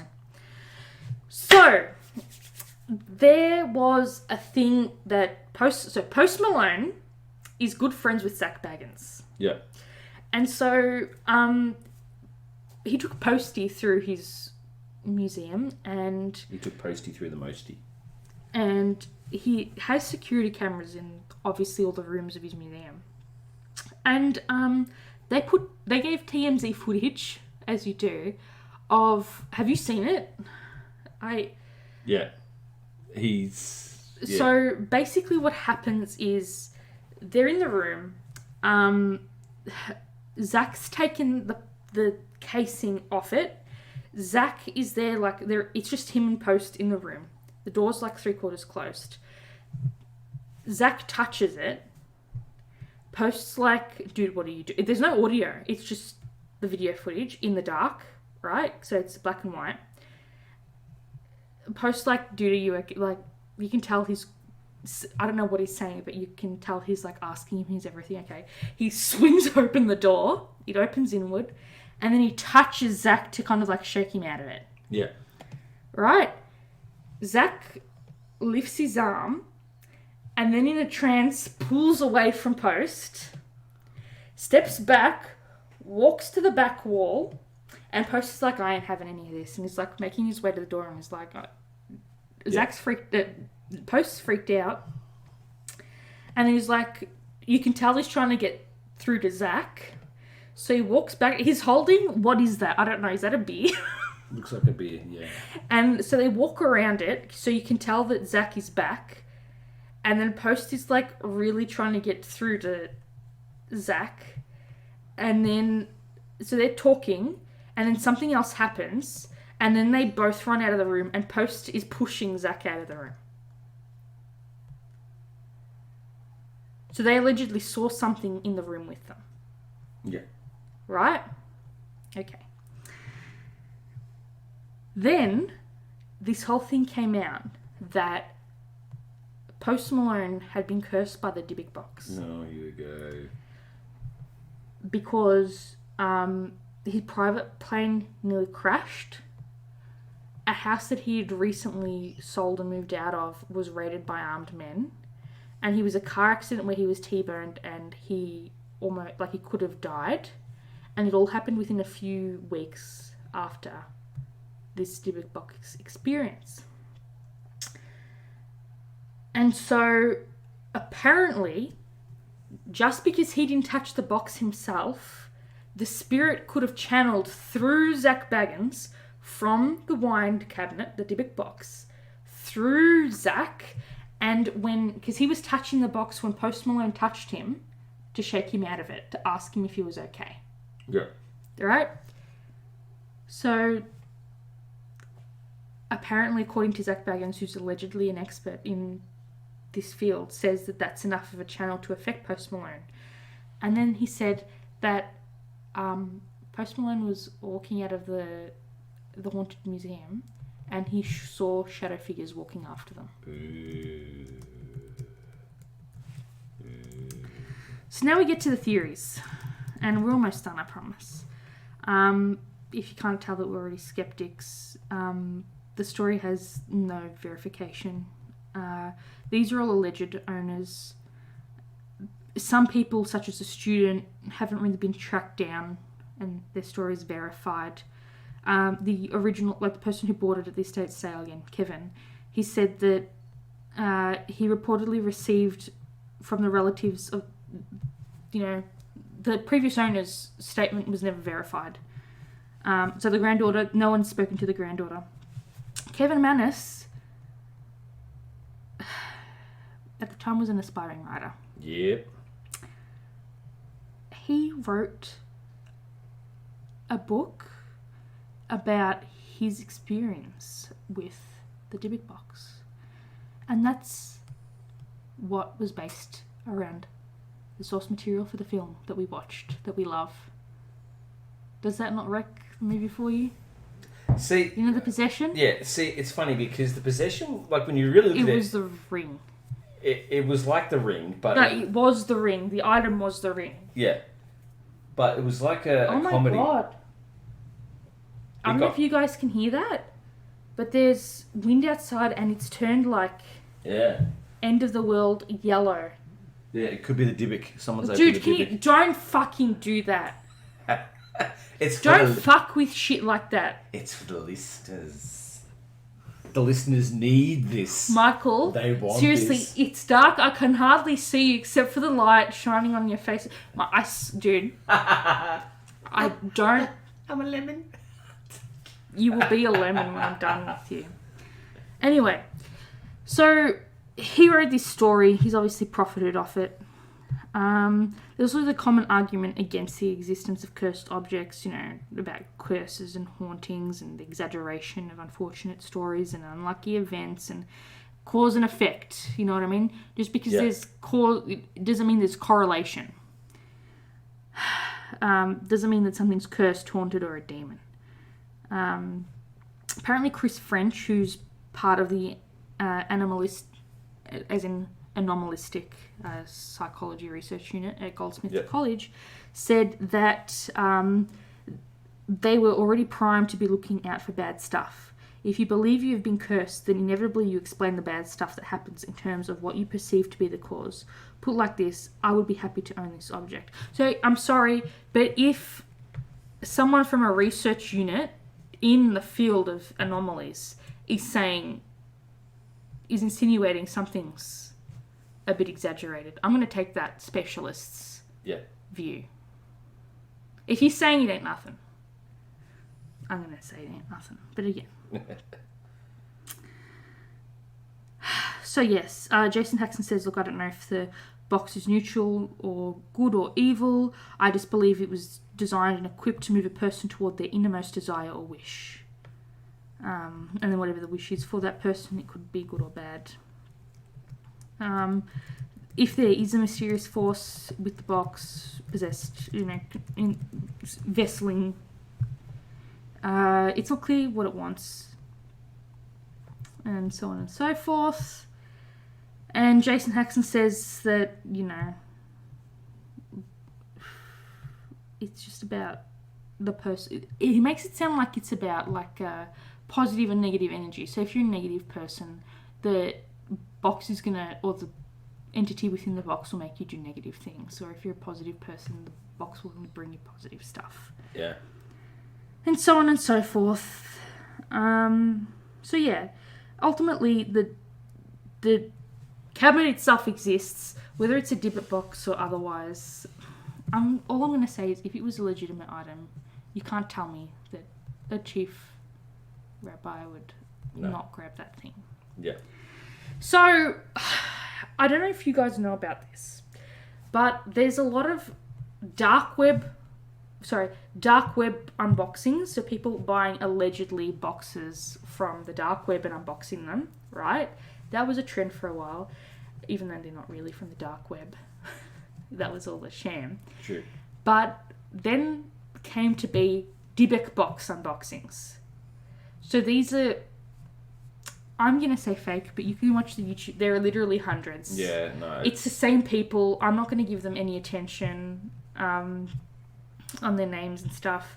But all I'm saying to you is, except for the paranormal files, official paranormal files. Yeah. You have to watch that video. I know it's long, but it's worth it. And I'm not saying the way they handle it is, we question their integrity today, but years ago when they made that video, it's like they take a stance very similar to the one we're taking right now. Yeah. But yeah, the movie's a good movie. The listings are very weird, and again, they put shit in them and on them that have nothing to do with the alleged Jewish mythology. So, for example, they like to sell them smeared with wax. Yeah. And they say, they're unopened, so you're just buying a box, and even if there's nothing in there, you expect there to be nothing in there. Yeah. And some people get really artsy craftsy, and they like to set, which I think is quite rude in itself, but they said a crucifix Yeah. on the box. And it's like, so you're putting a Christian icon on a box that has, on something that's attached to a mythology that is not Christian. That doesn't make sense. No, it doesn't. But that is it. That's that. That's all I have for you today. Yeah, go watch The Position. Possession. The Position. Sam Raimi, 2012. Yeah. Look, it is what it is. I think we made our standpoint quite clear. Yeah. If you would like to... Oh, jeez, I just whacked and dragged my nails right across the table there. If there's a specific topic you would like us to cover for you, we have a topic request form. You can listen to us on Apple Podcast, Castbox, Castro, Google Podcast, Listen Notes, Luminary, Player FM, Podbean, Podchaser, Radio Public. You can subscribe via email. You can also listen to us on Spotify, Stitcher, Swoot, TuneIn, Overcast. We re-upload in a video format on YouTube. We're also on Instagram, Twitter, or you can email us at controllersandcouches@gmail.com. He is FullMetalChicken. Yes, I am. I am Stephfafahh. Thank you so much for listening. Yeah, enjoyed that. It's a bit more medium-sized podcast. Hope you liked it. Let us know what you think, what your stance on it all is. Spooky haunted toaster. Spooky, scary skeletons. Get a and toaster. shivers down your spine. Yes. Spleen. May the force be with you. Live long and prosper. And also with you. Go watch Ghostbusters too. Yeah. For all your ghostbusting needs. Alright, thank you for listening everyone, and you shall hear from us in the next one. And we be off. Bye-bye. Signing off. Bye-bye.